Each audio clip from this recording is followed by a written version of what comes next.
पुंडलिक वरदे हरिविठ्ठल. श्री ज्ञानदेव तुकाराम. गोपाल कृष्ण भगवान की जय. माऊली ज्ञानेश्वर महाराज की जय. जगद्गुरु तुकाराम महाराज की जय. पिंड पदावरी दिला आपुलिया करी. माझे झाले गयावर्जन फिटले पितरांचे ऋण. केले कर्मांतर बोंब मारली हरिहर. माझे झाले गयावर्जन फिटले पितरांचे ऋण. तुका म्हणे माझे भार उतरले ओझे. माझे झाले गयावर्जन फिटले पितरांचे ऋण. प्रस्तुत कीर्तनरूपी सभेसाठी निवडलेला अभंग जगद्गुरु श्री संत तुकाराम महाराज यांचा 4 चरणाचा आणि पितृ पंधरवाड्यातील अभंग आहे. तुकोबाराय म्हणतात, पिंड पदावरी दिला आपुलिया करी. पिंड पदावरी दिला आपुलिया करी.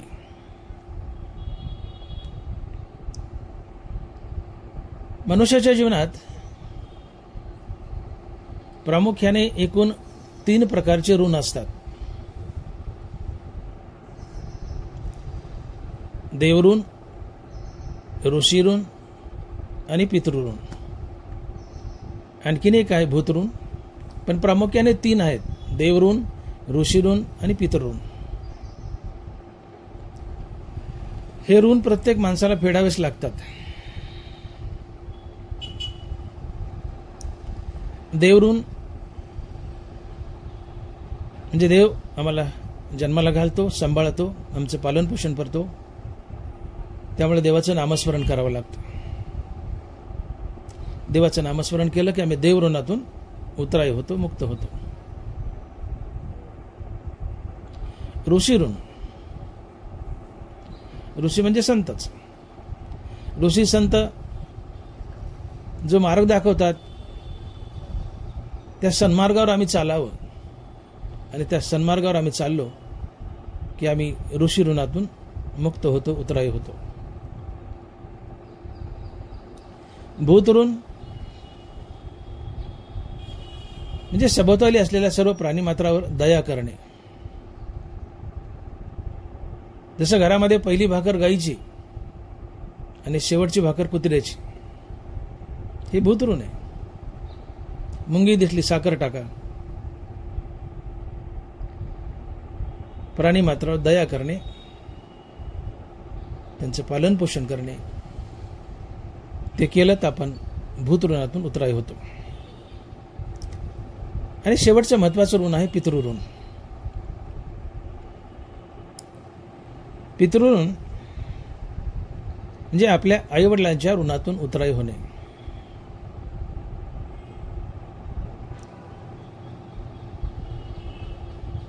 आईवडिलाच्या देहांतानंतर त्यांचा 10वा, 13वा गंगापूजन, महिना जेवण, वर्षश्राद्ध आणि पुढे दरवर्षी पितृ घालावीत. आपल्या पितरांच्या या सर्व विधी पार पाडणे म्हणजे पितृ ऋणातून उतराई होणे, मुक्त होणे. शिवाय या संसाराला आम्ही एक संतान देणे, हे सुद्धा पितृऋणच आहे. परंतु आज प्रामुख्याने जे मुख्य पितृऋण आहे, ज्याचा आपल्याला विचार मांडायचा आहे, ते आहे आपल्या पितरांच्या नावाने 10वा, 13वा, 14वा अर्थात गंगापूजन, महिना जेवण, वर्षश्राद्ध आणि दरवर्षाला पितृ घालावीत. या सर्व विधी मुलाने आपल्या पितरांसाठी अर्थात आईवडिलांसाठी करावेत. का बरं? या सर्व विधी केल्यानं काय फायदा होतो? तर मुलानं पितरांच्या नावानं केलेलं हे पुण्य पितरांना जातं. मुलानं पितराच्या नावानं केलेलं हे पुण्य, हे अन्नदान पितरांना जातं.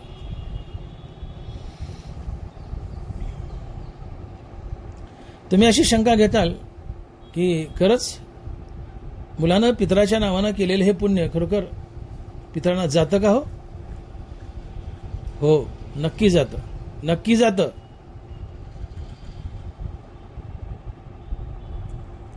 मला सांगा,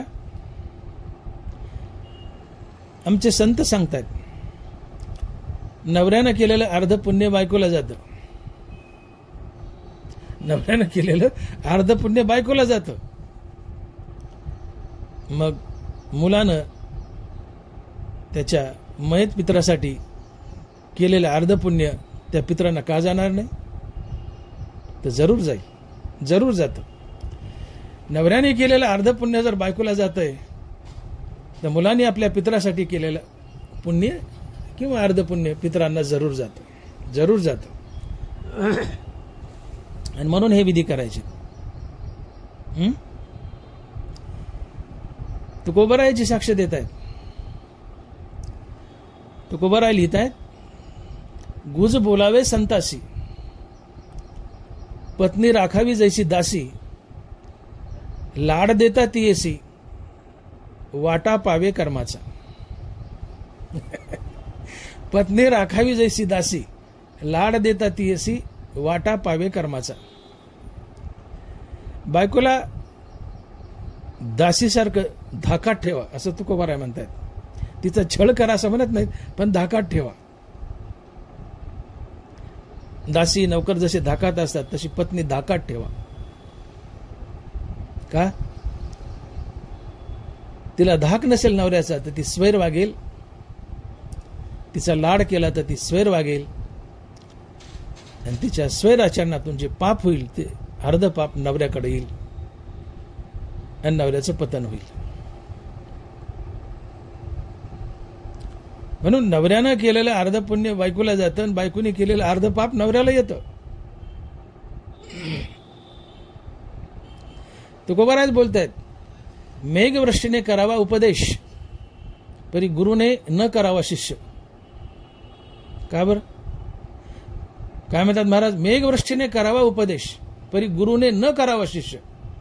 वाटा लाभे त्यास केले अर्ध कर्माचा. वाटा लाभे त्यास केले अर्ध कर्माचा. शिष्यानं पाप केलं तर ते अर्ध पाप गुरुकडे जातं. शिष्याचं अर्ध पाप गुरुला भोगावं लागतं. नामदेव महाराज लिहित आहेत, राष्ट्र करी पाप राजाने भोगावे, राजियाचे ते सर्व पुरोहिता.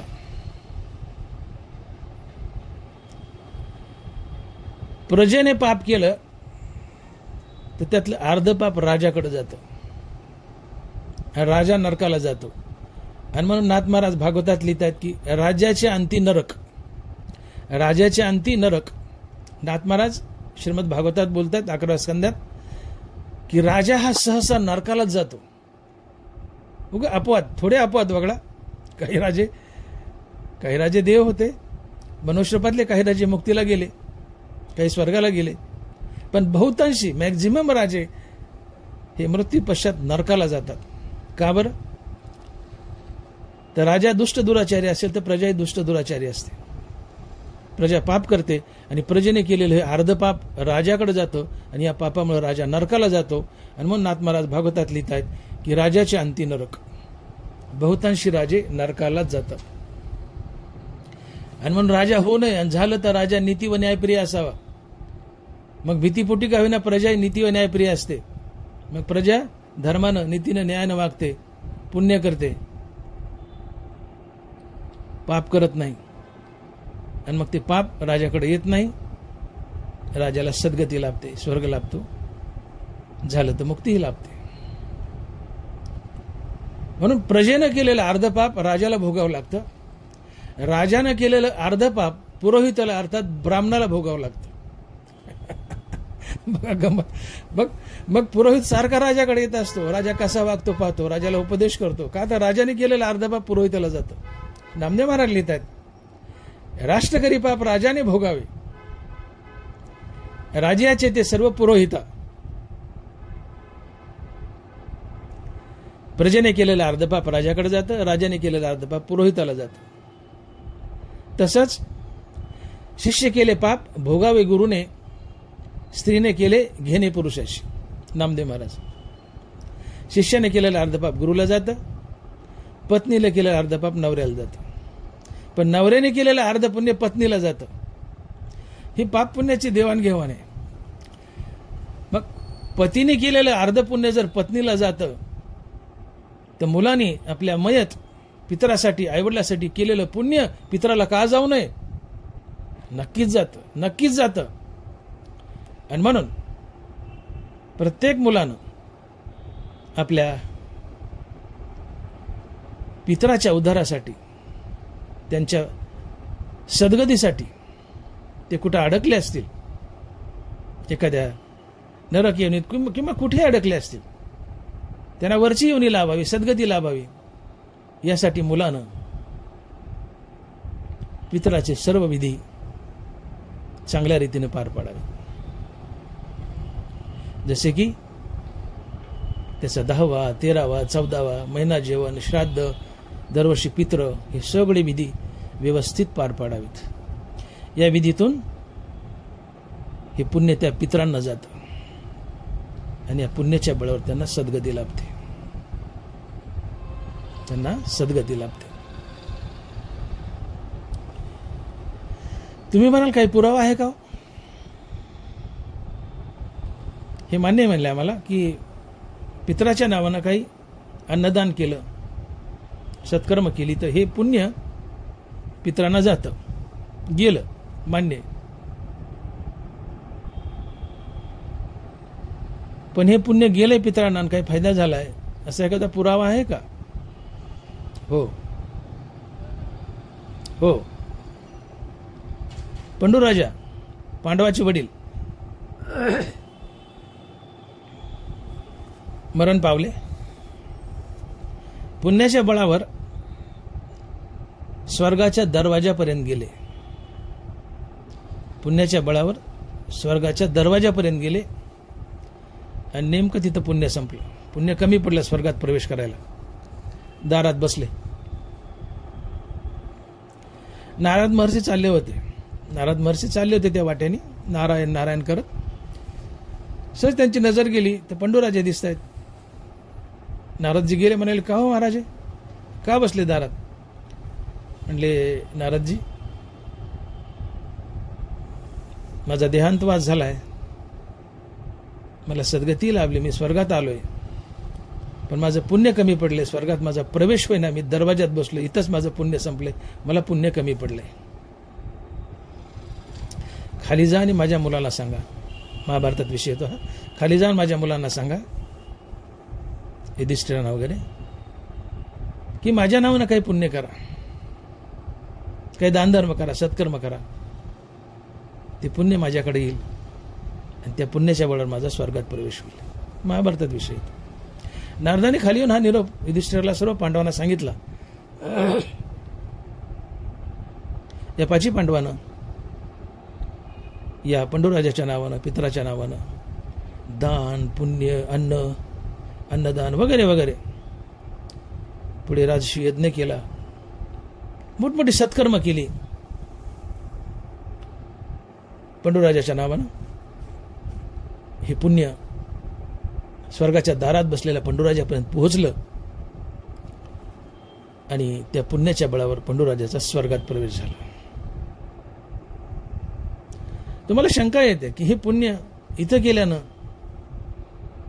स्वर्गात किंवा जिथं पितर असेल, दूर दूर पितृ लोकात, तिथपर्यंत पुण्य पोहोचतं का? पोहोचतं. मी पुरावे दिले.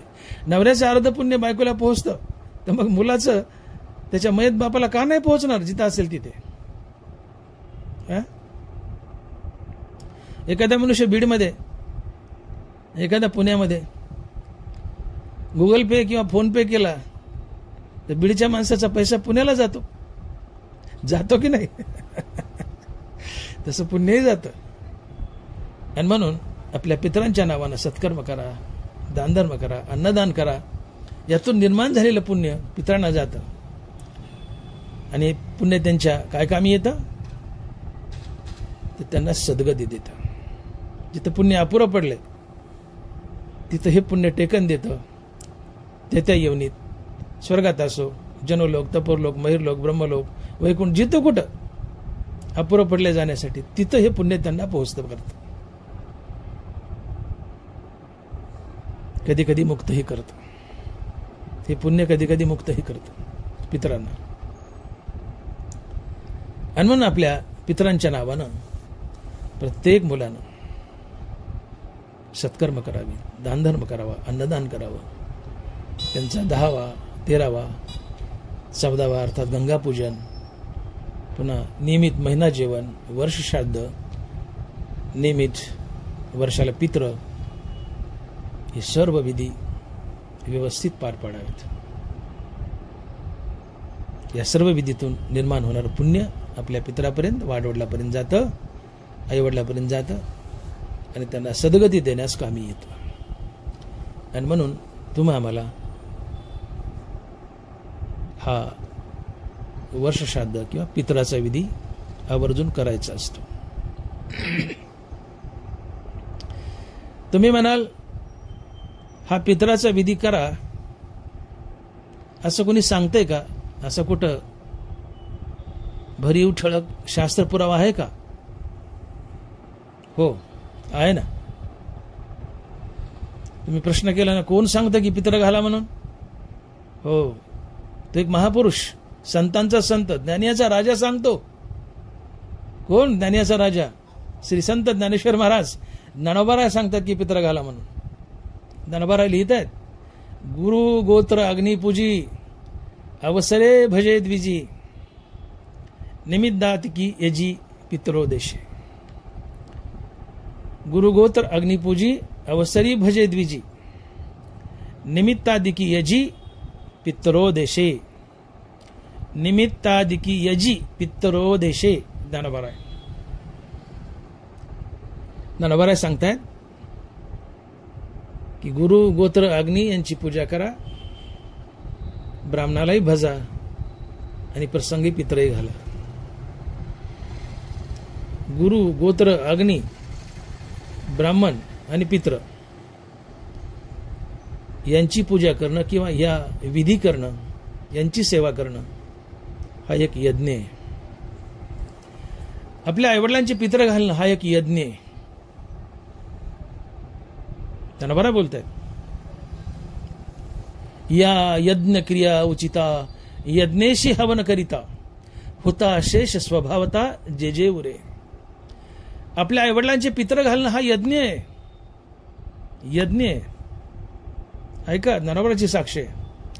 या यज्ञ क्रिया उचिता यज्ञेशी हवन करिता होता शेष स्वभावता उरे जे जे. आईवडिलाची पित्र घालणं हा यज्ञ आहे. आणि मग आईवडिलाच्या पित्राला आपण जेवण घालतो. त्यांच्या नावानं पितृ जीव घातला, काही माणसं जीव घातले, अन्नदान केलं.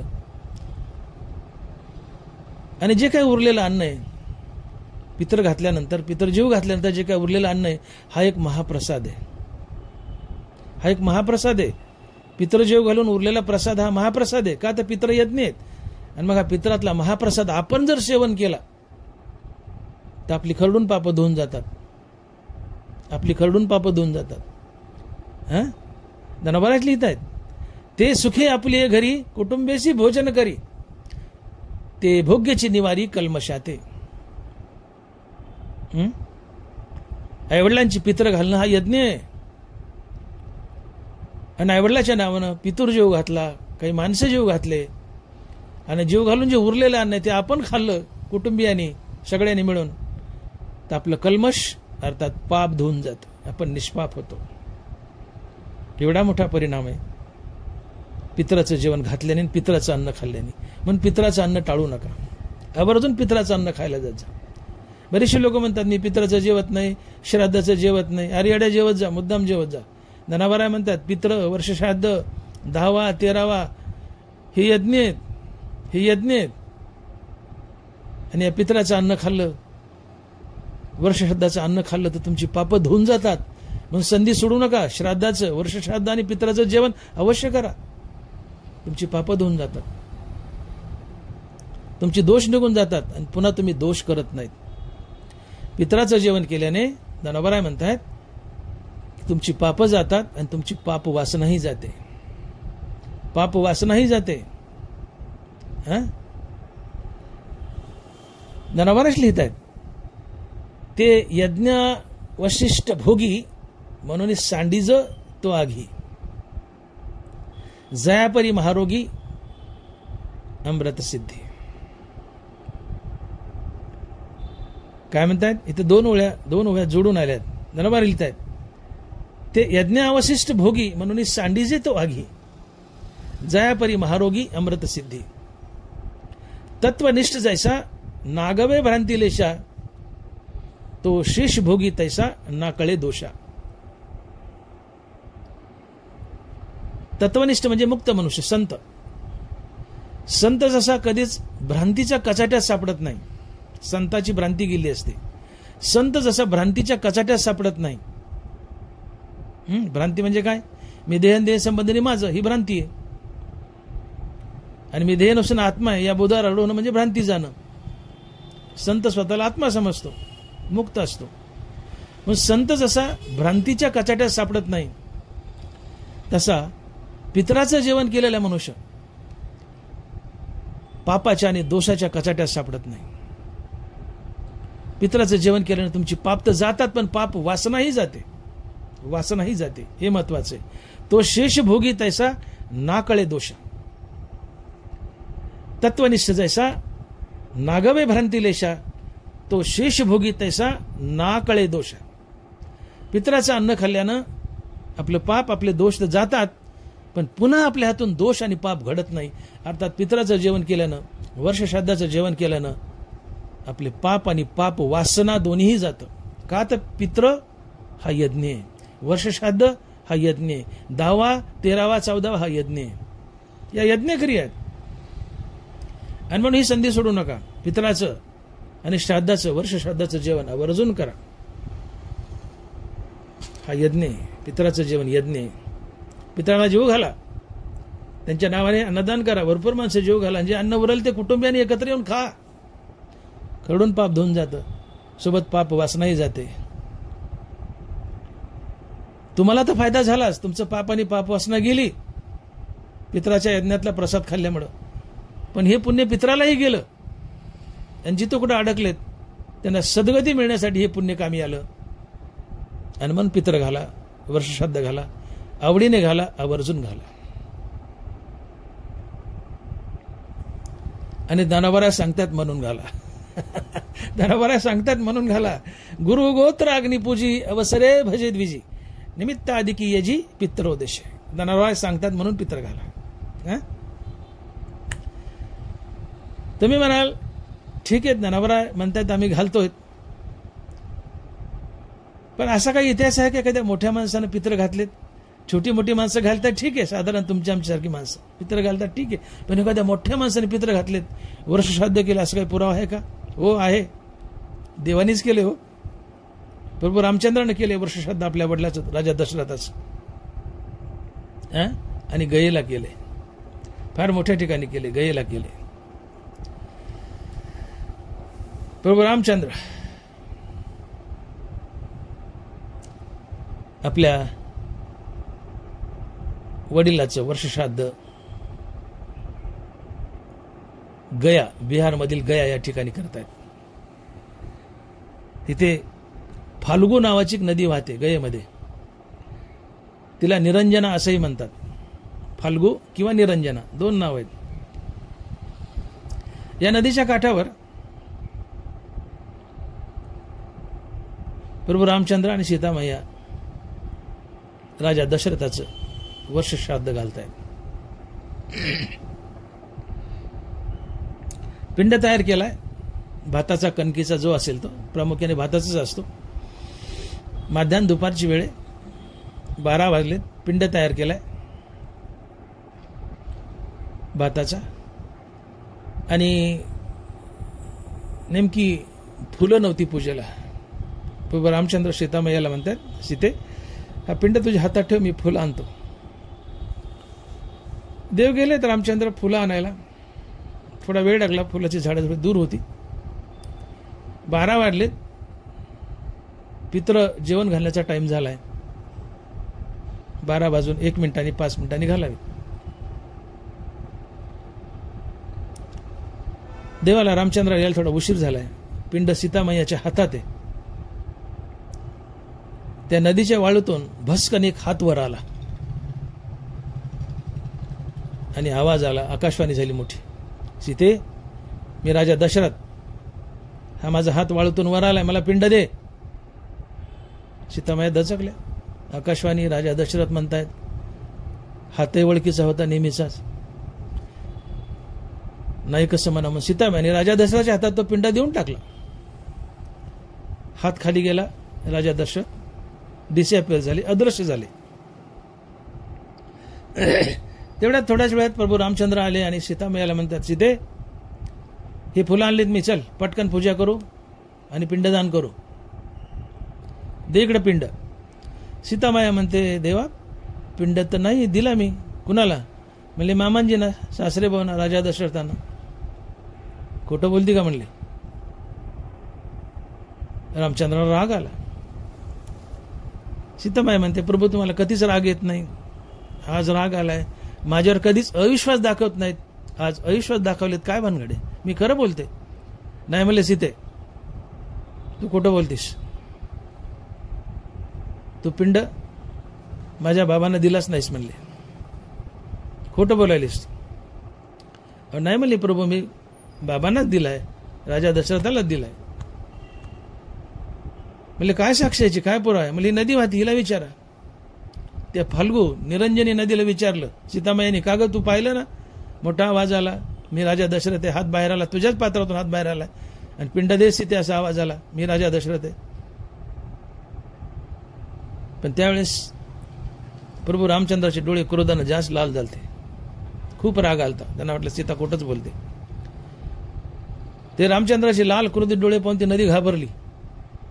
ती म्हणाली, नाही नाही नाही देवा, मी काही पाहिलेलं नाही, मी माझ्या वाहनात मग्न होते, मी पाहिलं नाही, आवाज ऐकला नाही, पाहिलं नाही, मला काय माहित नाही. सीतामायाने शाप दिला त्या नदीला, तू वरून वाहण्याच्या लायकीचे नाही म्हणले, खोटारडे तू खालून वाह म्हणले जमिनीच्या. त्या गयामध्ये ती नदी, फाल्गू नावाची नदी, ती निरंजनी, जे नदीत घुसली तिथं, जे जमिनीत घुसली तिथं, तर ती बरंचसं अंतर खाली 1-2 किलोमीटर मग वर निघली. तेवढ्या भागाकरता जमिनीच्या आतून वाहते ती. वर पात्र आहे, खाली पात्र आहे, वर प्रवाह, खाली प्रवाह, मध्येच प्रवाह गुप्त झालाय, तो सीतामायने दिलेल्या शापामुळे. तिथं गाय चरत होती एक. त्या गायला विचारलं सीतामाईने, हे गाई इकडे, तू तर होती ना ग, तू आवाज ऐकलाय, हात आलाय, मी तुझ्यासमोर पिंड दिलाय, तू तर पाहिला, सांग ना देवाला खरं.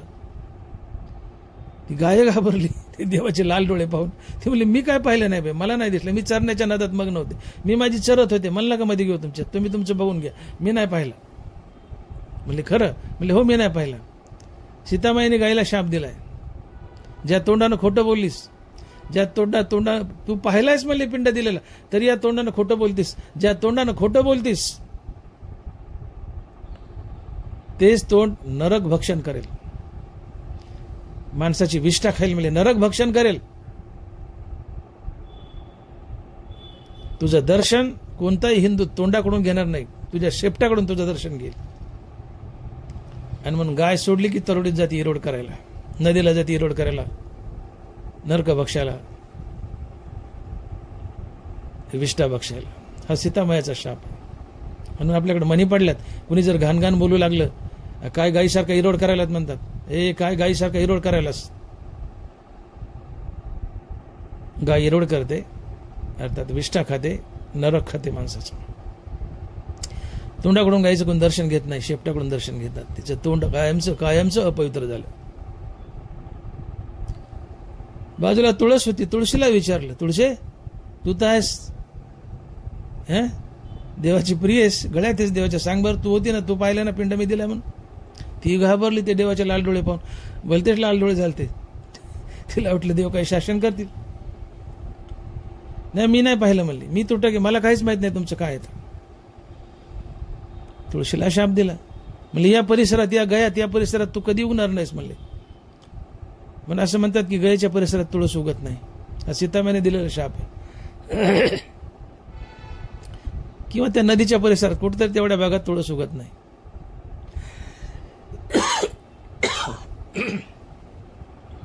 तिथे एक वडाचं झाड होतं मोठं.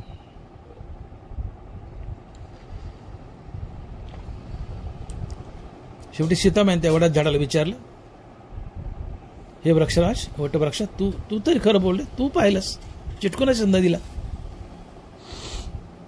तुला आला ना आवाज दिला ना पिंड मी माझ्या सासऱ्याला. तो वटवृक्ष म्हणतो, देवा तुमच्या संसारात झाडं बोलत नाहीत, पण सीतामाया माझी आई आहे, या जगाची आई आहे. जरी तुम्ही क्रोधात असले, तुम्हाला माझं काय करायचं करा, पण मी धाडस करतो. सीतामायनं तुम्ही दिलेला पिंड राजा दशरथाला दिला.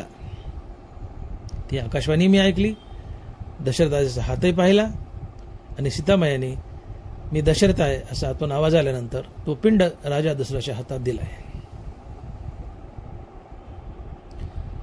प्रभू रामचंद्राला पटलं. सीतामायाने त्या वटवृक्षाला आशीर्वाद दिला.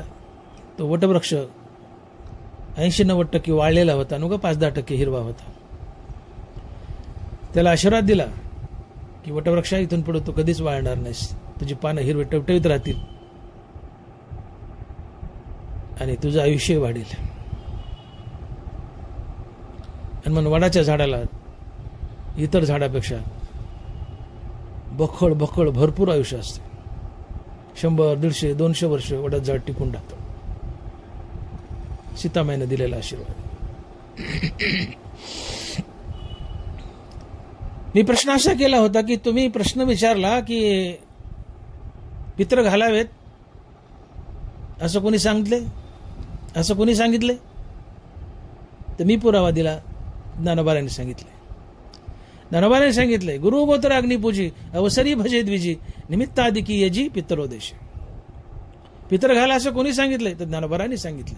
निमित्तादि की यजी पित्रोदेश, ज्ञानोबारांनी सांगितले पित्र घाला म्हणून, वर्ष श्राद्ध घाला म्हणून. पुढे मीच असा प्रश्न केला की एखाद्या मोठ्या माणसाने घातलेत का, तुम्ही आम्ही चिल्लर माणसं घालतो पण मोठ्या माणसाने घातलेत का, तर हो हो, आमचा बाप पांडुरंग, राम, कृष्ण, विष्णू हे सगळे एकच आहेत. या विष्णूनं अर्थात रामानं राम अवतारात आपल्या वडिलाचे पित्र घातलेत, वर्ष श्राद्ध केले गयेमध्ये. आणि आमचा देव, आमचा राम आपल्या वडिलाचे पित्र घालतो, पण आम्हीही घालावेत, आम्ही घालावेत. आणि नाही घातले तर पित्र दोष लागतो, नाही घातले पित्र तर पित्र दोष लागतो. पित्र रुष्ट होतात. पित्र त्यांच्या मृत्यूच्या तिथीला, ज्या दिवशी मरण पावले त्या तिथीला बरोबर 12 वाजता आमच्या दरवाजावर येऊन हजर होतात. गरुड पुराणात वर्णन येतं, हे गरुड पुराणात वर्णन येतं. पित्र 12 वाजता बरोबर दुपारी माध्यानाला 12 वाजता आमच्या दरवाज्यात येऊन उभं राहतात, हात पसरवतात, आम्हाला जीव घाला, आम्हाला जीव घाला. आणि बरोबर 12:05 10 मिनिटांनी 12:15 12:30 पित्राला जीव घालाव. जास्त उशीर करू नये पित्राला जीव घालायला, त्यांना तिष्ठायला लावू नये. ते 12 वाजता आपल्या दरवाजावर हात पसरून उभे असतात. गरुड पुराण सांगते, तुमच्या पोटात कहार पडला, भूक लागली, 12 वाजता तुम्ही पत्नीला म्हणाले अगं मला जेवण वाढ, बायको म्हणते थांबा. तुम्ही 12:30 म्हणताय बायकोला जेवण वाढ, बायको म्हणते थांबा. 1 वाजला, 1:30 वाजलाय, तुम्ही म्हणता जेवण वाढ, ती म्हणते थांबा. 2 वाजले, 2:30 वाजले, अजून जेवण दिलं नाही, अगं जेवण वाढ, थांबा. शेवटी तिने 3 वाजता जेवण दिलं. तुम्ही जेवाल पण रुष्ट होऊन जेवाल. बायकोने 12:15लाच जेवण दिलं असतं, 12ला मागितले 12:15ला दिलं असतं, तुम्ही संतुष्ट झाले असते, आनंदानं जेवले असते, बायकोवर प्रसन्न झाले असते. पण जेवण दिलंय बायकोनी, पण 2:45-3 वाजता दिलंय, पोटात कहर पडलाय. 12चं जेवण 2:45-3ला दिलंय, जेवलात पण थोडे असंतुष्ट आणि रुष्ट होता. तसं पित्र 12 वाजता दारात उभे आहेत, पटकन जेवण घाला 12:15 12:30लाच. पित्राचा टाइम 12 ते 3 आहे, मान्य आहे. 12 ते 3 हा अवधी पित्राचा आहे. शास्त्रात त्याचा पुरावा आहे. पूर्वानाही देवानाम, मध्यानाही पुरुषानाम, अपरनाही पितृनाम, सायन्नाही भूतप्रेतादीनाम. सकाळी दिवसाचे एकूण 8 प्रहर आहेत.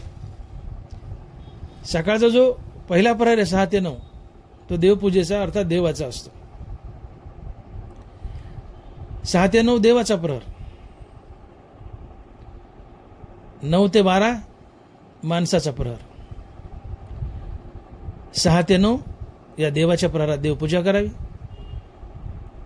9 ते 12 माणसाचा प्रहर आहे, चहा पाणी नाश्ता जेवण वगैरे करावं. 12 ते 3 हा पित्राचा प्रहर आहे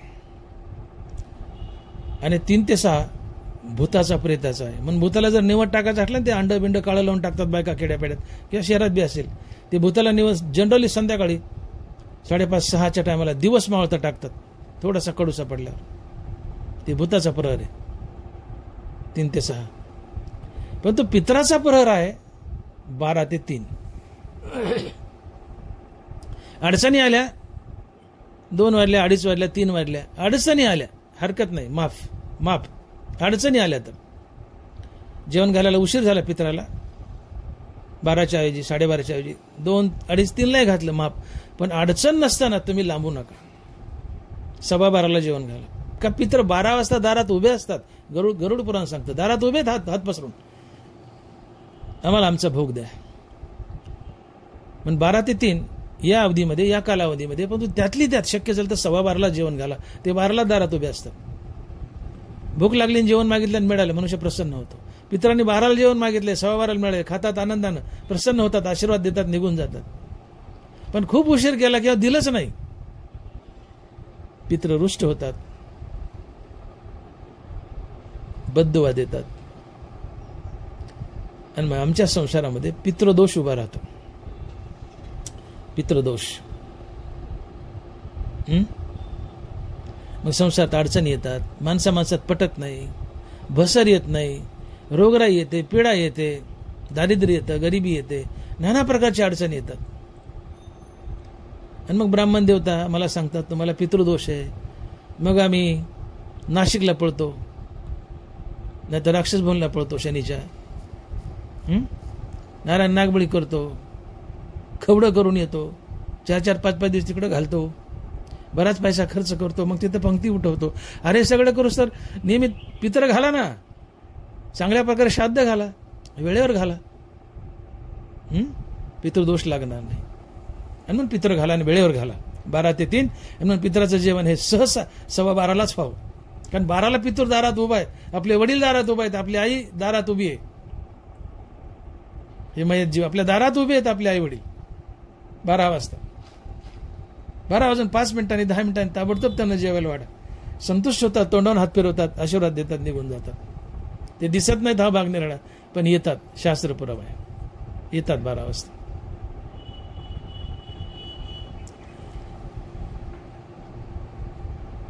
हा जो आपल्या मयत आईवडिलांचा, पितरांचा आत्मा असतो, तो कसा प्रवास करतो देह सुटल्यानंतर, मेल्यानंतर? खरं तर हा आत्मा नसतोच, हे मन असते. आत्मा विश्वव्यापी आहे, अविचल आहे. आत्मा एक आहे, आत्मा विश्वव्यापी आहे, आत्मा अचल आहे, आत्मा स्थिर आहे. आत्मा आपली जागा सोडत नाही, आत्मा कुठं जात नाही, आत्मा कुठं येत नाही, आत्म्याचे तुकडे नसतात. आत्मा एकच असतो, विश्वव्यापी असतो, अचल असतो, स्थिर असतो, तो आपली जागा सोडत नाही. पण आपण म्हणतो की आत्मा गेला, आत्मा आला, तर खऱ्या अर्थानं हा आत्मा नसून मन असते, ज्याला आपण सूक्ष्मदेह म्हणतो. स्थूल देह म्हणजे हे शरीर, सूक्ष्म देह म्हणजे मन, मनोमय कोश, बुद्धिमय कोश आणि प्राणमय कोश, हे सूक्ष्म शरीर आहे. पण यामध्ये प्रामुख्यानं सूक्ष्म शरीर म्हणजे मनच, मनोमय कोश.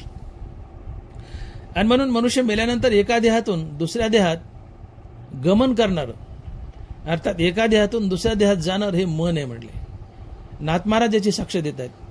देहीचे देहांतर गमन वासने योगी करी मन, आत्म्यासी देहांतर गमन जन्म मरण असे ना. नाथ महाराज भागवत. ओवी ऐका पुन्हा, बारकाईने ऐका, तंटा सुटून जाईल.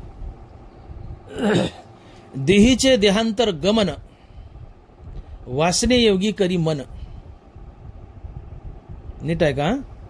देहीचे देहांतर गमन वासने योगी करी मन, आत्म्याशी देहांतर गमन जन्म मरण असे ना.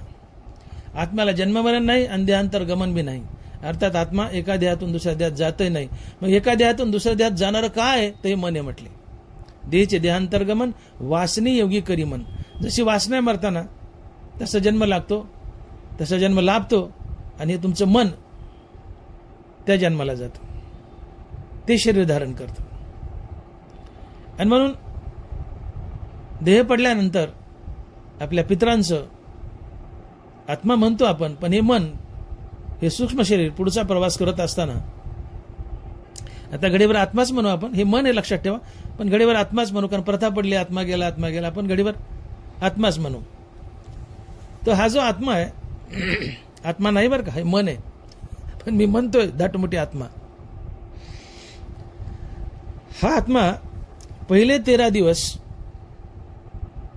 ज्या घरात मनुष्य मेलाय ते घर आणि जिथं जाळलंय ती जागा, या ठिकाणी एरझार करत असतो. पहिले 13 दिवस घरात येईल, जिथं जाळलंय तिथं जाईल, पुन्हा घरात येईल, जिथं जाळलंय तिथं जाईल, अशा फेऱ्या मारतो पहिले 13 दिवस. गरुड पुराण, माझ्या पदरचं काही नाही. पहिले 13 दिवस मेलेल्या घरात आणि त्या जाळलेल्या जाग्यापर्यंत चक्रा मारतो. त्यानंतर त्याचा 13वा झाला की तो तिथून सुटतो, घरातून नाही, मेलेल्या जाळलेल्या जागेतून नाही, आणि पुढच्या प्रवासाला निघतो 13 दिवसानंतर, 14 दिवसापासून यम लोकाकडे जायला.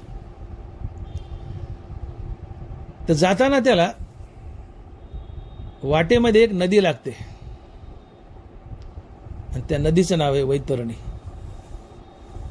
त्या वैतरणी नदीपर्यंत जाण्यासाठी त्या आत्म्याला 28 दिवस लागतात. 13 आणि 28 झाली 41.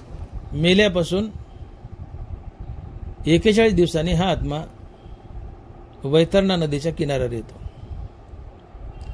ही वैतरणा नदी म्हणजे नुसती वेगवेगळ्या प्रकारच्या नरकानं भरलेली घाण आहे.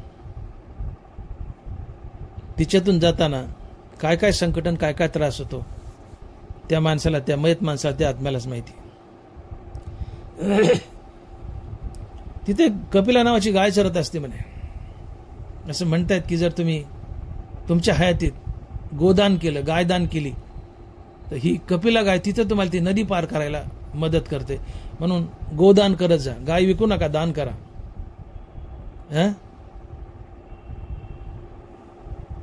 गाय विकू नये, कन्या विकू नये आणि हरिकथा विकू नये. दोष लागतो, पाप लागतो. गाय दान करावी.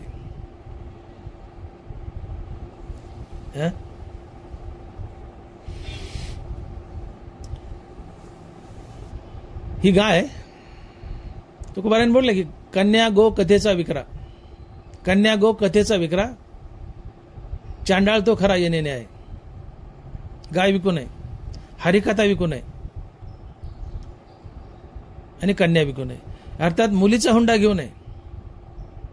मुलाचा घ्यावा असं नाही बरं का मला म्हणायचं. मुलाचाही घेऊ नये, मुलाचाही घेऊ नये, दोषच आहे, पण मुलीचा तर कधीच घेऊ नये. कन्या विकू नये, मुलीचा हुंडा घेऊ नये, कीर्तन प्रवचन करून पैसा घेऊ नये आणि गाय विकून पैसा घेऊ नये. अर्थात कन्या, हरिकथा म्हणजे कीर्तन प्रवचन आणि गाय, या 3 गोष्टी विकू नयेत. पाप लागतं, दोष लागतो. अधोगती होते. गाय दान करावी. जर तुम्ही तुमच्या जीवनात गाय दान केली असेल तर ही कपिला नावाची गाय तुम्हाला मदत करते ती वैतरणी नदी पार पाडायला. आणि गोदान झालेलं नसेल तर मग अडचणी येतात. आणि वैतरणा नदी रवरव नाना प्रकारचे नरक आहेत, घाण असते. ती नदी पार करायला 59 दिवस लागतात. गरुड पुराण 59 दिवस लागतात. मग पहिले 41 आणि 59 किती झाले 100. मग 100व्या दिवशी तुम्ही यम लोकीच्या दारात उभे राहता. तिथं पहिली भेट चित्रगुप्त. तो वकील आहे यमाचा, तो चित्रगुप्त. तो तुमची हजेरी घेतो, तुमची फाईल मागतो. काय पुण्य केले, काय पाप केले. अनेक फाईली पडलेल्या असतात. ही तुमची फाईल तपासण्यात त्याचे कमीत कमी 265 दिवस जातात. हे 265 दिवस आणि पहिले 100 झाले 365, मिळून झालं वर्ष. आणि मग हे वर्ष श्राद्ध आहे. मेल्यापासून 365 दिवसांनी वर्षांनी वर्ष श्राद्ध. आणि मग तिथून पुढं चित्रगुप्तानं तुमची फाईल तपासल्यावर हिशोब केल्यावर 365 दिवसांनी वर्षानंतर तुमच्या पुढच्या प्रवासाची सोय होते. जन्म घेणे लगे वासनेच्या संगे, जशी वासना आहे अंतकालेची मामे. आणि मरणी जया जे आठवे तो त्याची गती ते पावे, म्हणून सदा स्मरावे मातेची तो. है ना. एरवी तरी साधारण उरी आदळली या मरण, जो आठवू धरी अंतकरण तेची व्हायचे. मरताना जे चित्तात आले तशी तशी तुमची पुढची येवणी ठरते. बाकी ती यमाची पनिशमेंट, झुडी ती मारी ती निष्ठूर यमाचे किंकर भवसल, ते तर आलंच. ते तर आलंच पनिशमेंट. पण पुढची येवणी ठरते मग तुमची. हा असा आत्म्याचा, तर खरं तर आत्म्याचा नसून सूक्ष्मदेह किंवा मनाचा प्रवास असतो. का तर देहीचे देहांतर्गमन वासने योगी करी मन, आत्म्याशी देहांतर्गमन जन्म मरण असे ना. हे मन, सूक्ष्म शरीर किंवा रूढी पडली आत्मा, हा अशा प्रकारे यमलोकी प्रवास करतो. आणि म्हणून विषय असा होता की माणसानं या 3 ऋणातून प्रामुख्यानं देवऋण, ऋषीऋण आणि पितृऋण या ऋणातून उतराय व्हावं. आपल्या श्री हे ऋण ठेवू नये. का ऋण वैर हत्या हे तो न चुके न देता, हे ऋण फेडावं लागतं.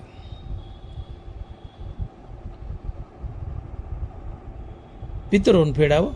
ते कसं फेडावं? तर पितरांचा, आईवडिलांचा 10वा, 13वा, 14वा अर्थात गंगापूजन, महिना जेवण, वर्षश्राद्ध, दरवर्षी पितृ घालून, पितृजेवण घालून, आणखीन काही माणसं जेव घालून अन्नदान करावं. होईल तेवढं दान पुण्य त्यांच्या नावाने करावं. हे पुण्य पितराला जातं. हे पुण्य त्यांना पुढे सद्गती देण्यासाठी कामी येतं. ते तुमच्यावर संतुष्ट राहतात, कृपा करतात, संसारात भरभराट यश येते, तुमचे ठीकठाक नीटनाटकं चालतं. आता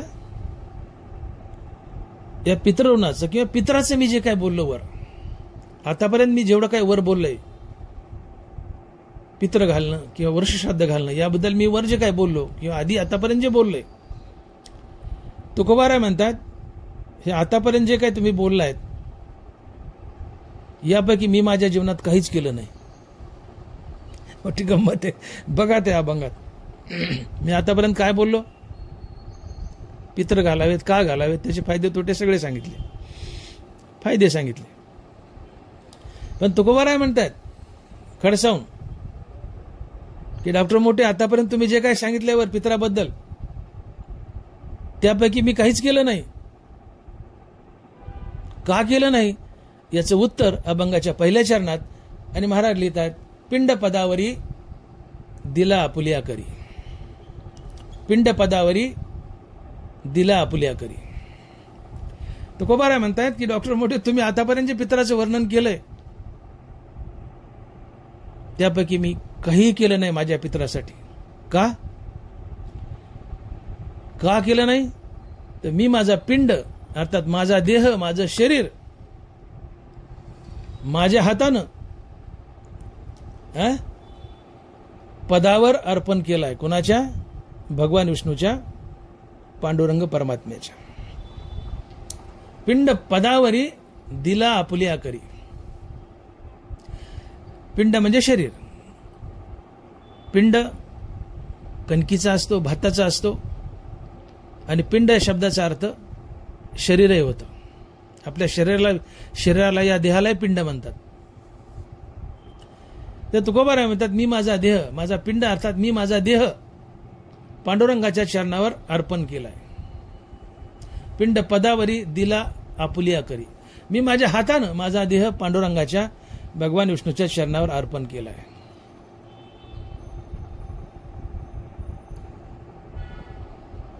मग काय फायदा झाला म्हणले, तुम्ही तुमचा देह पांडुरंगाच्या चरणावर अर्पण केला, याचा फायदा काय झाला? तर तुकोबाराय म्हणतात, मला मुक्ती मिळाली. अभंगात पुढे फायदे सांगितले. तुकोबाराय म्हणतात, मी माझा देह पांडुरंगाच्या चरणावर अर्पण केलाय. मग आपण तुकोबारायला विचारू की तुकोबाराय असं केल्याने तुमचा काय फायदा झाला? तर महाराज म्हणतात, मला मुक्ती मिळाली. तात्पर्य या चरणातून तुकोबाराय सांगू इच्छित आहेत की जोपर्यंत तुम्ही तुमचा देह, तुम्ही तुमचा पिंड पांडुरंगाला अर्पण करत नाही, तोपर्यंत तुम्हाला मुक्तीच मिळत नाही.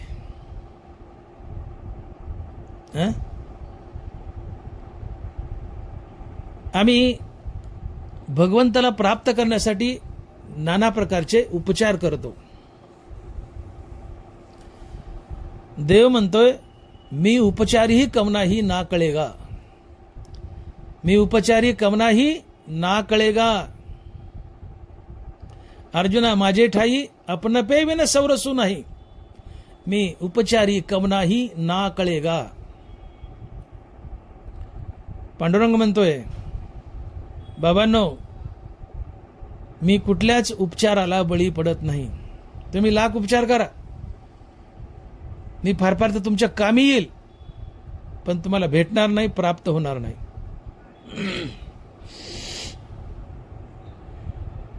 मग मी एकाच उपचाराने आकळल्या जातो. कोणत्या?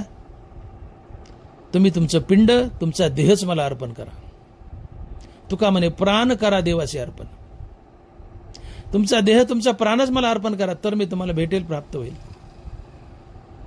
आणि मग ज्ञानोबा लिहित आहेत की मद्याजी जे झाले ते माझ्या सायुज्य आले, जी उपचार मिशे दिदिले आपण पेमच.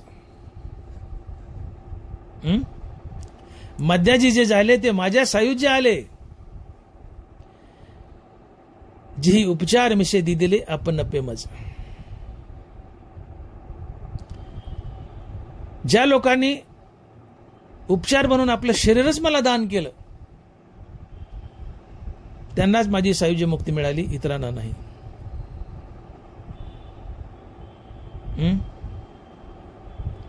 आणि मग तुका म्हणे नाही निरसला देह, तोवरी आगवे संसारिक.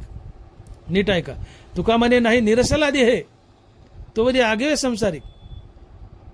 जो पण त्या देहाचं निरसन नाही, देहाची आसक्ती जात नाही, तो पण तुम्ही संसारिकच. किती परमार्थ करा, तुका म्हणे नाही निरसला देह, तोवरी आगवे संसारिक.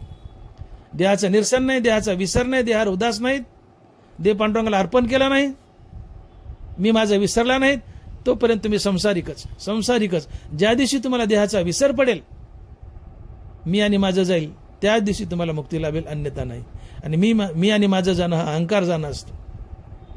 अहंकार जाणं हीच मुक्ती आहे. अहंकार सहित मनाचा मनपणा नाहीसा होणं हीच मुक्ती आहे. आणि मग जो पण मी आणि माझं आहे, मी देह देह संबंधीने माझं आहे, तुम्ही लाख परमार्थ करा, हे बंधनच आहे. पांडुरंग भेटत नाही. ज्या दिवशी मी देह नसून आत्मा आहे या बोधावर आरूढ व्हाल, त्या दिवशी मुक्त व्हाल. म्हणजे देह तादात्म्य जाणं ही मुक्ती असते. या देहाला विसरणं ही मुक्ती असते. हा देह पांडुरंगाला अर्पण करणं ही मुक्ती असते. आणि मग तुळशीची माळ गळ्यात घातली, समजून घ्या आपला देह पांडुरंगाला अर्पण केलाय. पण आम्ही असं करत नाहीत. गळ्यात माळ घालूनही लुच्चेगिरी करतो, लबाड्या करतो, खोटं वागतो, वाईट वागतो. काय त्या माळेचा उपयोग आहे? गळ्यात माळ घातली, समजून घ्या हा देह पांडुरंगाला अर्पण केलाय. या देहावरी उदास ऐशा परी उखिदा जैसा बिडारी बसला आहे. दोन माणसं बसस्टँडवर उभे आहेत. दोघाला दोन गाड्यात वेगवेगळ्या दिशेने जायचे. एकाला लघवी आली, लघुशंका. त्या दुसऱ्या माणसाला म्हणलं माझ्या बिराडाला गठुड्याला लक्ष ठेवून मी आत्ता आलो लघुशंका करून. हा लघवीला गेला तेवढ्या त्या दुसऱ्या माणसाची गाडी आली. तो गाडीत बसला, निघून गेला. याचं गठुड चोराने उचललं, घेऊन गेले. का तो उदास आहे, उखिदा जैसा बिडारी बैसला आहे. परक्या माणसाला आपल्या सामानाला राखण ठेवलं, ते चोरी गेलं काय राहिलं काय त्याला घेणं देणं नाही, तो उदास आहे आपल्या सामानाबद्दल. तसं या देहावर उदास असावं. या देहावरी उदास ऐशा परी उखिदा जैसा बिडारी बसला आहे. तिरायत माणूस आपल्या सामानाबद्दल जसा उदास आहे तसं या देहावर उदास असावं. हा देह पांडुरंगाला अर्पण करावा. आणि ज्याने पांडुरंगाला अर्पण केला त्यांनाच मुक्ती मिळाली. आणि म्हणून मध्याजी जे झाले ते माझ्या सायुज्य आले, जी उपचार मिसे दिदले आपण पे मज. ज्यांनी उपचार म्हणून आपला देहच मला अर्पण केला त्यांनाच मुक्ती मिळते. तुकोबाराय म्हणतात मी माझा देहच पांडुरंगाला अर्पण केलाय, माझा पिंडच मी पांडुरंगाला अर्पण केलाय. फायदा काय झाला तर मला मुक्ती मिळाली.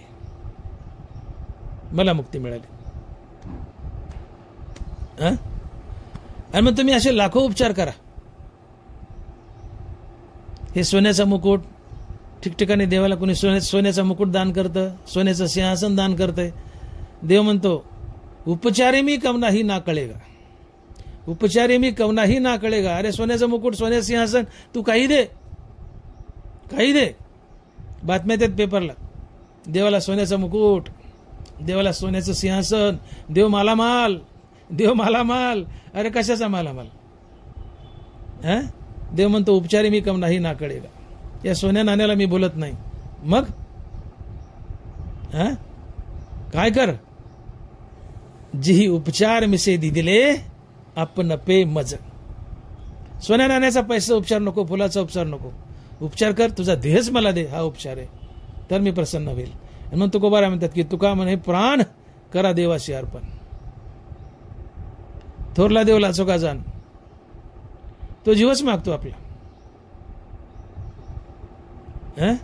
तुका म्हणे मिळे जीवाची साठी, नाही तरी गोष्टी सांगू नये. नाही संतपद मिळत हाटी, हिंडता कपाटी राणीवणी.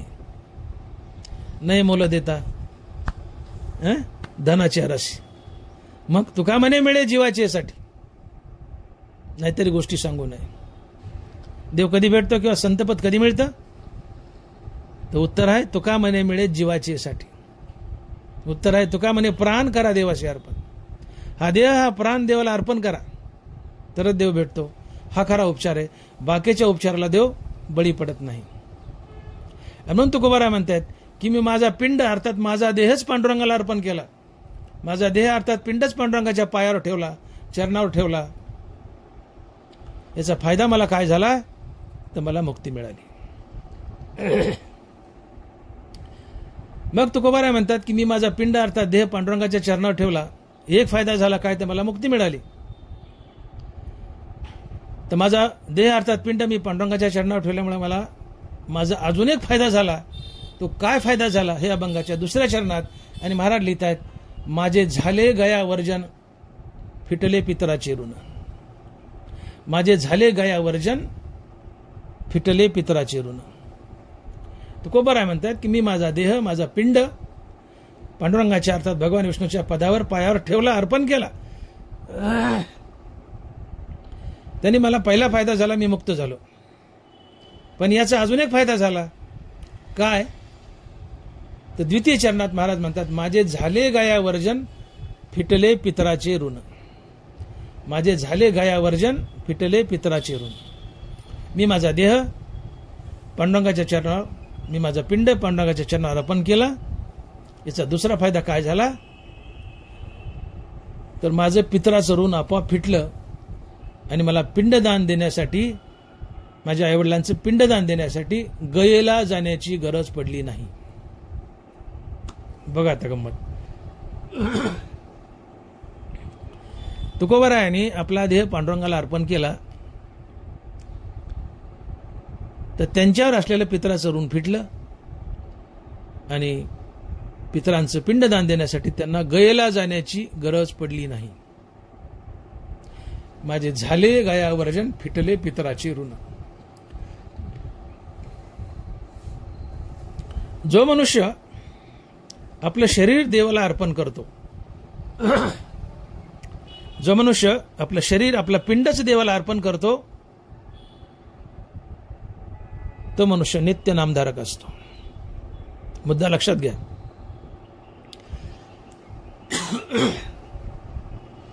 तुकोबारायांनी काय उत्तर दिले की मी माझा पिंड, माझा देह पांडुरंगाच्या चरणावर अर्पण केलाय, त्यामुळे पहिला फायदा मला मुक्ती मिळाली, आणि दुसरा फायदा माझ्या डोक्यावर असलेलं पितराचं ऋण फिटलं आणि मला गयेला पिंडदान करण्यासाठी जाण्याची गरज पडली नाही.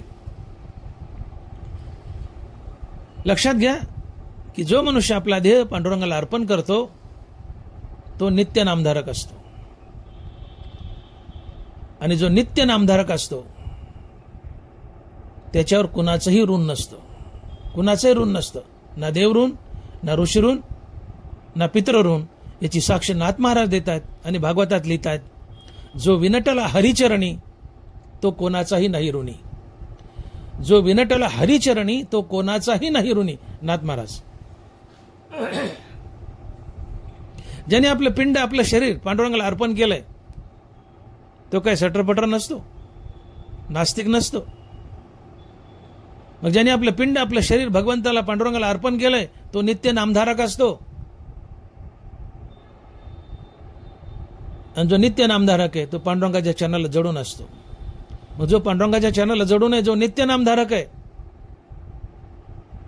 तो सगळ्या ऋणातून आपोआप उतराय होतो. त्याच्या डोक्यावर कुठले ऋण राहत नाही, कुठलंच ऋण राहत नाही. त्याची ऋण आपोआप फिटल्या जातात. आणि म्हणून नित्य नामधारकाची ऋण सगळी आपोआप फिटल्या जातात. तुकोबारायचे फिटलं. तुकोबारा नित्य नामधारक होते. आता बोलण्याची नाही देवाविन काही, गोविंद गोविंद मना लागले छंद. तुकोबारा नित्य नामघोष करत होते पांडुरंगाचा. आणि जो नित्य नामधारक आहे त्याच्या डोक्यावरील पितराचं ऋण आपोआप फिटतं. त्याला ते फेडावं लागत नाही, आणि आईवडिलाचं पिंडदान करण्यासाठी गयेला जाण्याचीही गरज पडत नाही. आणि म्हणून माझे झाले गयावर्जन, फिटले पितराचे ऋण. तुकोबाराज बोलतायत, संध्या कर्म ध्यान जपता अनुष्ठान. नीट ऐका. संध्या कर्म ध्यान जप तप अनुष्ठान अवघे जोडे नाम उच्चारिता. बघा, हरिनामाचे किती फायदे सांगितलेत.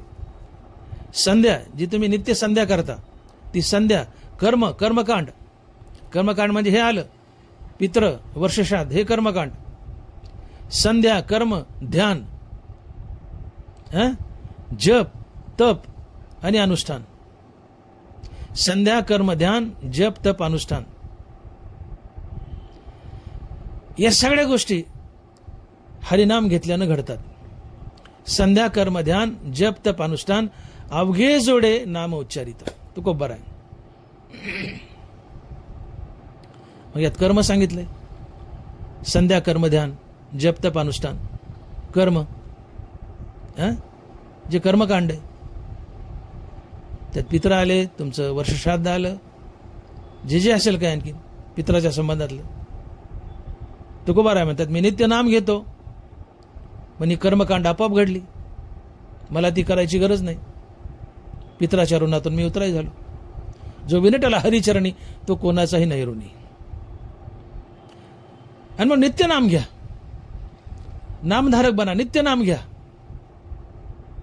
तुम्ही पितृऋणातून आपाप उतराई होता, मोकळे होता. तुम्ही पित्र घातले काय नाही घातले काय, वर्षश्राद्ध घातलं काय नाही घातलं का तरी चालतं. हे तुकोबाराय बोलतायत.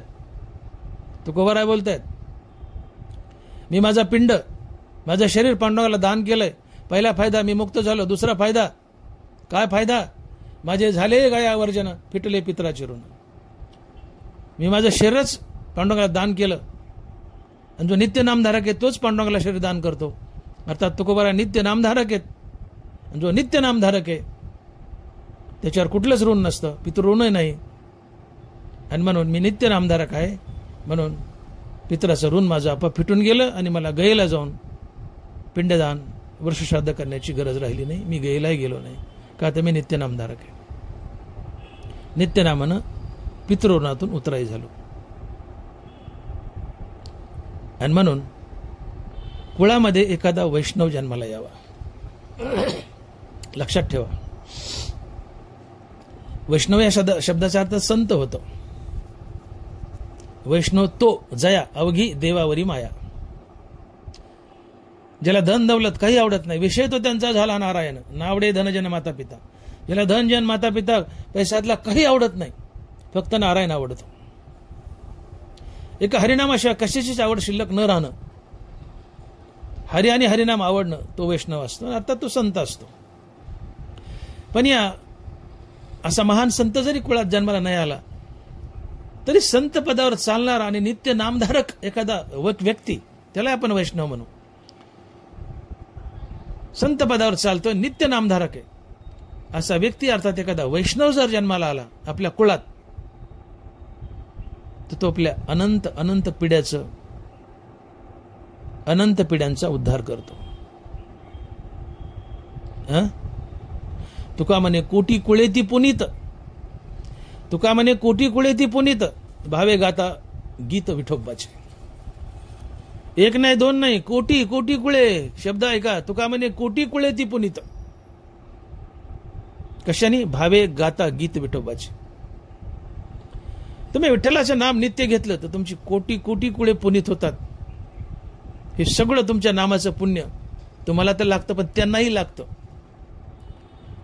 आणि या पुण्याच्या बळावर ते कुठेही नरकात जरी पडलेले असले तर नरकातून बाहेर निघतात आणि ते वैकुंठात जातात, किंवा त्यांना मुक्तीही लाभते.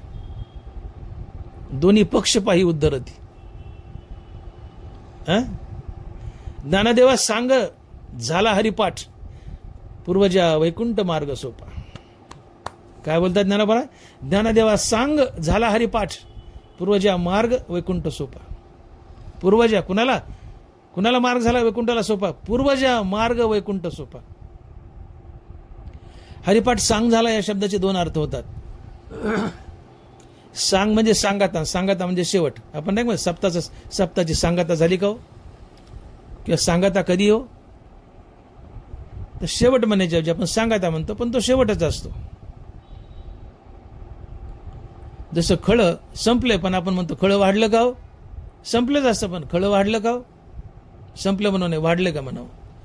तसं सप्ताह संपला किंवा कधी संपणार हो, कधी शेवट आहे सप्त्याचा असं म्हणायच्या ऐवजी, शेवट शब्द वापरण्याच्या ऐवजी सांगता म्हणावी.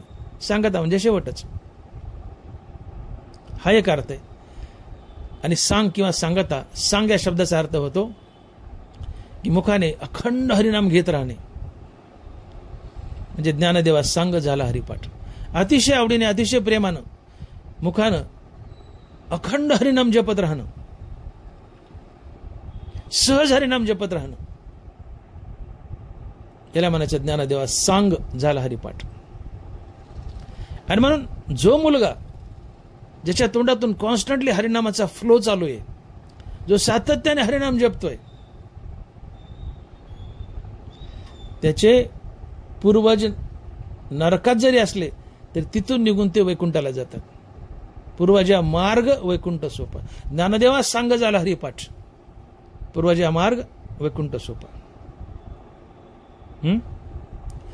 रामनाम जप करी, ज्ञानोबा बोलतात, रामनाम जप करी तोची तरे भवसागरी.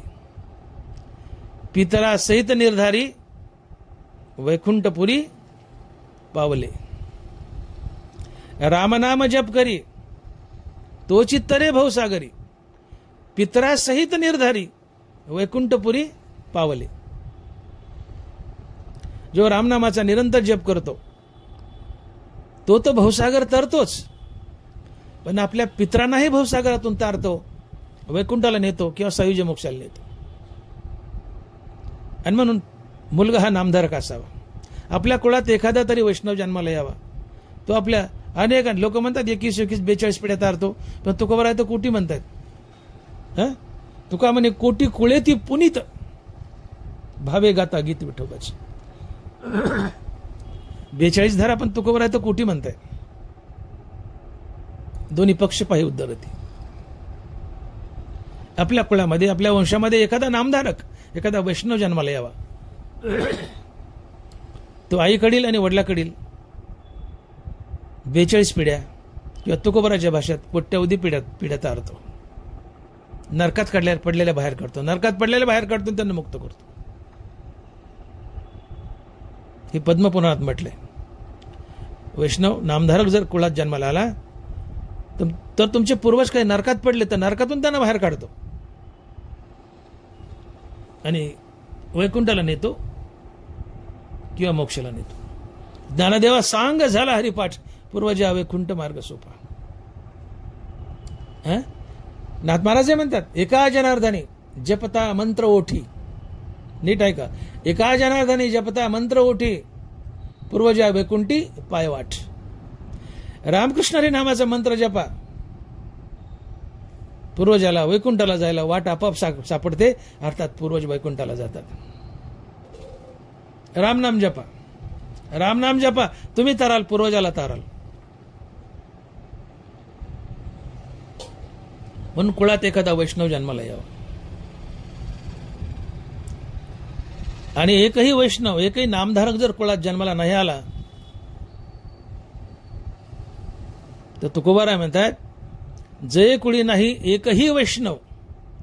जय कुळी नाही एकही वैष्णव त्याचा बुडे भव नदी ताफा.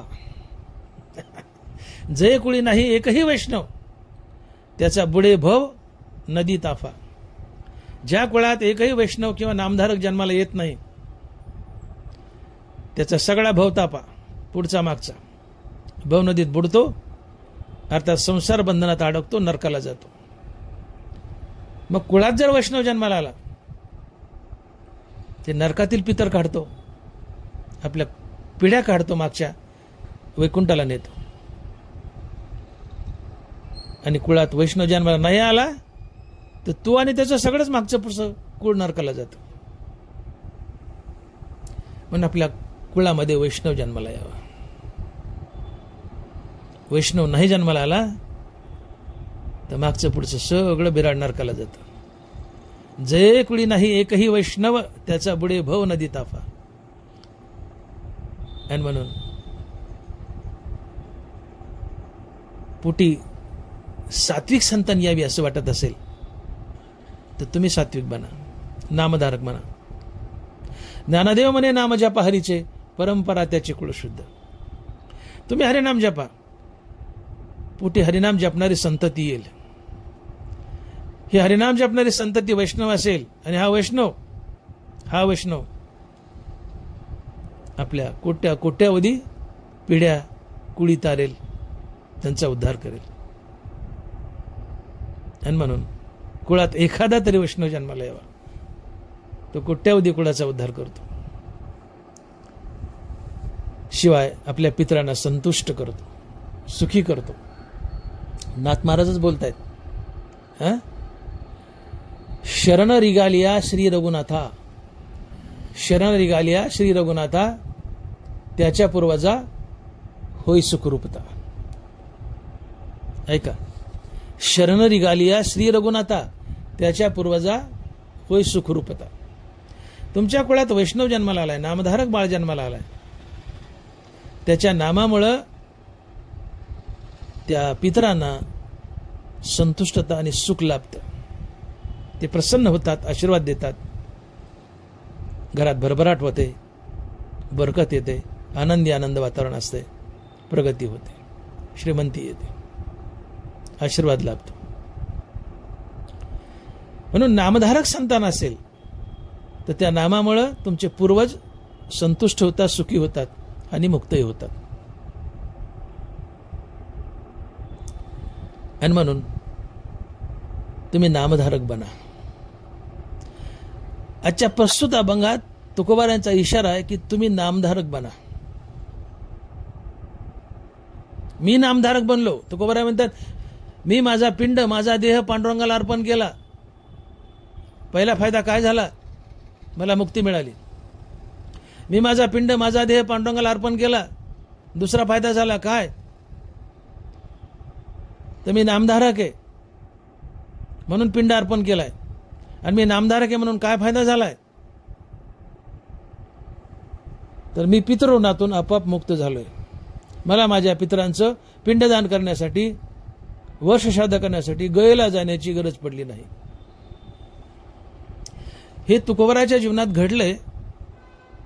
तुकोबराचा इशारा आम्हाला आहे की तुम्ही असं वागा, असं करा, तुमच्या जीवनात हे घडेल. हा आजच्या अभंगाचा सार आहे. तुम्ही नामधारक बना. तुम्ही तुमचा देह पांडुरंगाला अर्पण करा. तुम्ही तुमचा देह पांडुरंगाला अर्पण केला, मुक्त व्हाल. ठीक आहे, देह पांडुरंगाला अर्पण करणं अवघड आहे, नका करू. नामधारक तरी बना, हे सोपं आहे.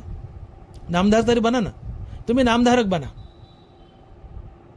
तुम्ही नामधारक बनले तर नाथ महाराज साक्ष देत आहेत ना, जो विनटला हरिचरणी तो कोणाचाही नाही ऋणी. जो हरिचरणी विनटलाय, जो हरिचरणाला चिटकलाय, जो नित्य नामधारक आहे, तो पितृऋणातून आपोआप उतराय होतो, मुक्त होतो.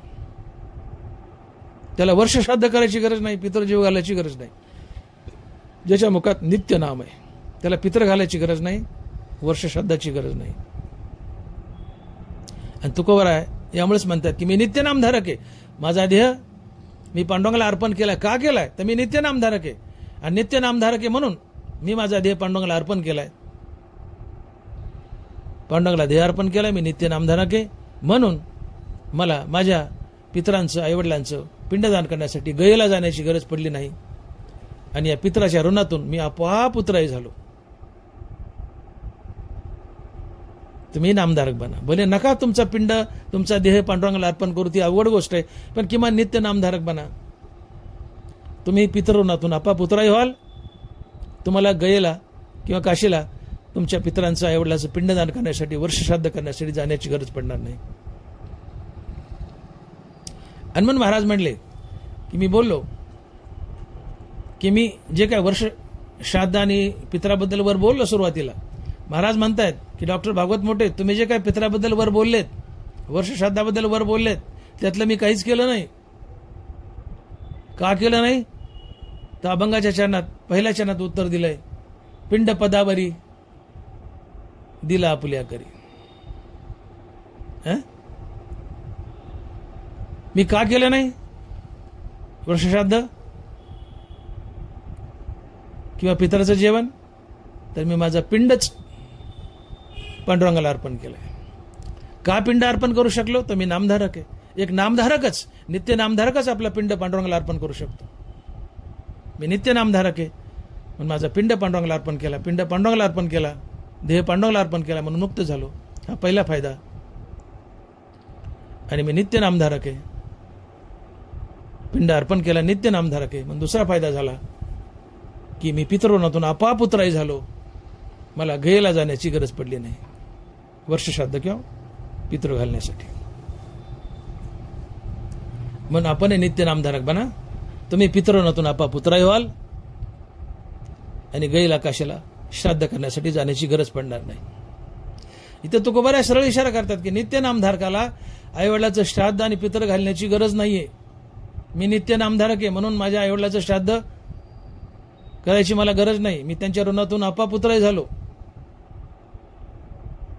अर्थात नित्य नामधारकाला पितृ घालण्याची आणि वर्ष श्राद्ध घालण्याची गरज नाही असं तुकोबराय सांगतायत. पण तरी आम्ही महाराजाची माफी मागून बोलू, महाराज तुम्ही मोठे आहेत, आमची तुमची बरोबरी नाहीये. तुमचं म्हणणं आमच्या शरीर आम्हाला मान्य आहे, नामधारकाला श्राद्ध करण्याची, पितृ घालण्याची गरज नाहीये, पण तरी आम्हाला परवानगी द्या. आम्ही नित्य नामधारक आहोत, पण घालू द्या आम्हाला पितृ, करू द्या आम्हाला श्राद्ध. त्या निमित्ताने आईवडील येत आहेत 12 वाजता, जेवण मागतायत, देऊ द्या जेवण. जाऊ द्या त्यांच्याकडे पुण्य, आम्हाला करू द्या. क्षमा मागून बोलतो.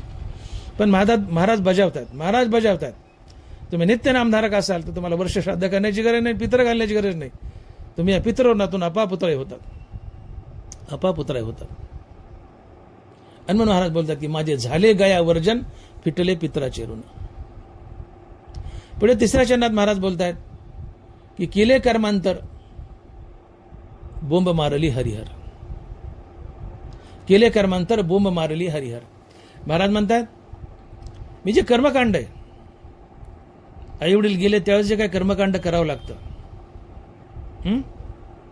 प्रेताचा अंत्यसंस्कार तो सगळा गेला म्हणले. आपण नाही करीत. ज्याचे ज्याचे आई वडील गेले, ताटीवर प्रेत मांडणं, शिकाळं धरणं, गाडगं धरणं वगैरे, तिथे गेल्यानंतर सरणावर प्रेत मांडणं, वरून आणखीन काही सरण लाकडं रचणं, प्रेताला पाणी पाजणं, ते मडकं खांद्यावर घेऊन जो पानाड्या आहे थोरला मुलगा तो 3 प्रदक्षिणा घालतो प्रेताला. त्या मडक्याला 3 छिद्र करतात, प्रत्येक वेळेला 1-1 छिद्र, आणि शेवटी प्रेताच्या पायापाशी उभं राहून ते मडकं पाठीमागं टाकून पितराकडे पाठ करून ते मडकं ढकलल्या जातात, सोडून देतात, ते फुटतं आणि तो पानाड्या बोंब मारतो. ते मडक्याचे तुकडे करतात, नंतर तो पानाड्या बोंब मारतो. तो कोबार आहे म्हणतात मी बोंब मारली. मी बोंब मारली कशाची? हरिहर नावाची. हरिहर नावाची. केले कर्मांतर बोंब मारली हरिहर. मी प्रेताचा सगळा विधी केला माझ्या पितराच्या, आणि तेव्हाच बोंब मारली मडकं खाली टाकून. पण नुसतं तोंडानं ठोठो बोंबवलो नाही, मी बोंब मारली पण कशाची? हरिहर नावाची. भगवान विष्णू आणि भगवान महादेवाच्या नावाची बोंब मारली. तुकोबाराने हे सूचित करायचंय की प्रेताचं ते प्रदक्षिणा घालून झाल्यानंतर मडकं जे फोडतो आपण, तिथं नुसतं हातानं ठोठा बोंबलू नका. तिथं जयघोष करा देवाच्या नावाचा, पुंडली म्हणा, जय रामकृष्णारी भजन करा प्रेताच्या पायथ्याला. ही बोंब मारा, या रामनामाचं पुण्य त्या प्रेताला जातं, सद्गती लाभते. म्हणून मी कर्मकांड तर केलेच प्रेताचे, अंत्यविधी अंत्यसंस्कार तर केलाच येतोचित, पण प्रेताच्या पायथ्याला ते मडकं टाकून मी बोंब मारली. जसं नेहमी सगळा पानाडे बोंब मारतात, मीही बोंब मारली, पण कशी मारली? हरिहराची बोंब मारली, रामकृष्ण नामाची बोंब मारली, महादेवाच्या नामाची बोंब मारली. आणि म्हणून केले कर्मांतर बोंब मारली हरिहर. अर्थात तुम्हीही प्रेताच्या बाजूला पानाड्याने ते मडकं खाली टाकल्यानंतर रामकृष्णारी नामाचा टाहो फोडावा, भगवंताचं नाम जपावं, असं तुकोबारा सूचित करतायत. आणि शेवटी शेवटच्या चरणात महाराज बोलतात की तुका म्हणे माझे, तुका म्हणे माझे भार उतरले ओझे. तुका म्हणे माझे भार उतरले ओझे. महाराज म्हणतायत की माझ्या खांद्यावर किंवा माझ्या डोक्यावर जो भार होता, जे वजं होतं, ते मी खाली उतरवलंय. कशा प्रकारे? मी माझा पिंड अर्थात माझा देह पांडुरंगाला अर्पण केला.